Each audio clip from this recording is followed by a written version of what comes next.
तो फिर ये कैसी जिद कि भाई हिंदू राष्ट्र बनाना है? अच्छा एक बात बताइए, अगर हिंदू राष्ट्र बन जाएगा तो नुकसान किसको होगा? और अगर सेकुलर रह जाएगा तो नुकसान क्या होगा? चलो भाई देखो अब मैं क्या करता हूँ। मुझे अपने धर्म पे पूरा विश्वास है। मेरे धर्म ने न जाने कितने आक्रांताओं को, सुनिए ना, हिंदू, मैंने क्या कहा, हिंदू धर्म, आवाज आ रही है? जी आ रही है। मैं कह रही हूँ कि किसी को नहीं होगा कोई नुकसान। पर एक बात बताइए ना, जो जैसा है, अगर मुझे मेरे धर्म पे भरोसा है तो ना तो मुझे कन्वर्जन कराने की जरूरत है, मेरी तो फिर ऐसे में क्या जरूरत है कोई राष्ट्र घोषित करने की? जो हमारे भारत की खूबसूरती, अनेकता में एकता की, उसे कायम क्यों नहीं रख सकते हम सेकुलर राष्ट्र के तौर पे? क्यों हम हिंदुओं को सीमाएं में बांधे? मैं ये पूछ रहा था आपसे कि अगर हिंदू राष्ट्र बन जाएगा तो नुकसान किसको होगा? फायदा किसको होगा? फायदा पूरी मानवता को। मेरे को अपने धर्म पे पूरा भरोसा है। दुनिया इसकी तरफ खींची चली मुझे भी है। तो इसमें राष्ट्र घोषित करने की क्या जरूरत है? मैं तो कह रही हूँ पूरी दुनिया में हिंदू धर्म का प्रचार प्रसार हो। अपने आप लोग इसकी तरफ, वो तो हम कर ही रहे हैं। किसी की घोषणा की जरूरत नहीं है ना मुझे। एक घोषणा की जरूरत नहीं है कि हम हिंदू धर्म को एक खाके में, एक ज्योग्राफी में क्यों बांधे। हम तो कह रहे हैं पूरी दुनिया में हिंदुत्व फैले। अरे फैल रहे हैं हिंदू। हाँ तो फिर क्या जरूरत है उसे एक ज्योग्राफिकल बाउंड्री में बांधने की? क्या जरूरत है? क्या जरूरत है? मैं तो कह रही हूँ कि अगर लोगों को पसंद आएगा हिंदू धर्म, इतना उसमें इतनी अच्छाइयां नजर आएंगी, तो हो सकता है America, Britain, south Africa, Antarctica से लेके सब जगह हिंदू ही हिंदू होंगे। क्या दिक्कत है उसमें? ये तो लोगों को तय करने दीजिए ना कि इसमें इतनी अच्छी खूबियां, उसे एक ज्योग्राफिकल बाउंड्री में बांधकर क्यों कैद कर रहे हैं? Good question, you are a good question. अच्छा एक बात बताइए, अभी आपको लगता है कि जिन जिन जगहों के नाम आपने लिए वहाँ हिंदू नहीं है? हैं, बिल्कुल है। तो मैं वही तो कह रही हूँ आपसे कि ज्योग्राफिकल बाउंड्री में क्यों बांधना है? क्या सेकुलर स्टेट रहने देने में क्या दिक्कत है? क्या नुकसान हो रहा है? किसी हिंदू धर्म की जान को खतरा हो रहा है? किसी हिंदू की के साथ कोई दिक्कत हो रही है? जिस समय हम लोग आजाद हुए थे 75 साल पहले, उस समय की हालत में और आज की हालत में क्या फर्क है? नहीं, आप बताएंगे मुझे? लगता है आपको क्या फर्क लगता है? मुझे तो मेरा उन्नत भारत नजर आता है, आगे बढ़ता हुआ भारत नजर आता है।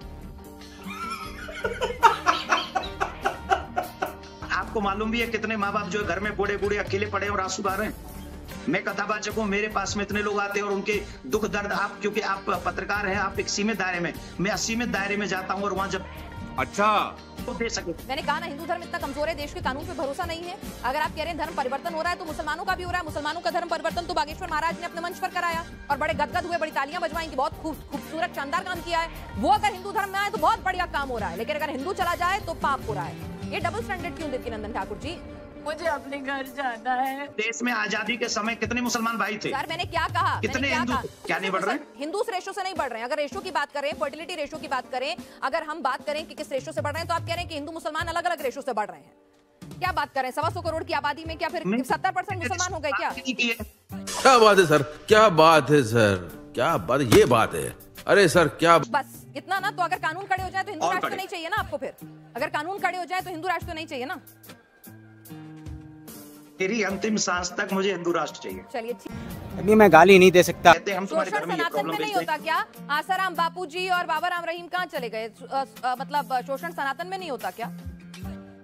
बात तो सही है। आप टारगेट कर रही सनातन को। नहीं सर, मैं खुद सनातनी हूँ। मैं खुद सनातनी हूँ। मैं हिंदू धर्म को प्रैक्टिस करती हूँ। मेरे हाथ में कलावा बंधा हुआ है। आज भी मैं हनुमान मंदिर जाऊंगी। मैं पक्की हिंदू हूँ। इसका मतलब ये नहीं है कि मुझे दूसरे धर्मों के ऐप दिखेंगे और अपने धर्म में सिर्फ अच्छाई। आंखें मूंद लेने से शेर मुझे नहीं खाएगा, ऐसा नहीं हो सकता।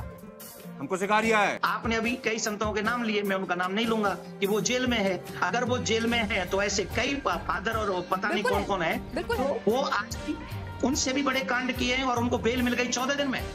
तो यानी मीडिया में आके कानून भी पार्शल हो गया क्या देश का? भी तो आप कह रहे थे कानून पे भरोसा है, अब आप कह रहे हैं कि कानून अलग अलग हिसाब से चल रहा है। झूठ बोलो। देखिए, आप अगर सनातन को टारगेट करेंगे, मैं नहीं करूंगी। मैं तो क्यों करूंगी? मैंने कहा ना, मैंने कहा सर मैं तो खुद हिंदू धर्म, मैंने आपसे क्या कहा? मेरे हाथ में आपको कलावा दिखेगा। मैं खुद हनुमान भक्त हूँ, मैं खुद मंदिर जाती हूँ, तो मेरे को कोई दुश्मनी नहीं है सनातन से। मैं खुद सनातन को मानती हूँ। एकदम इंसल्ट किया मेहमान को, बोला के एकदम इंसल्ट किया।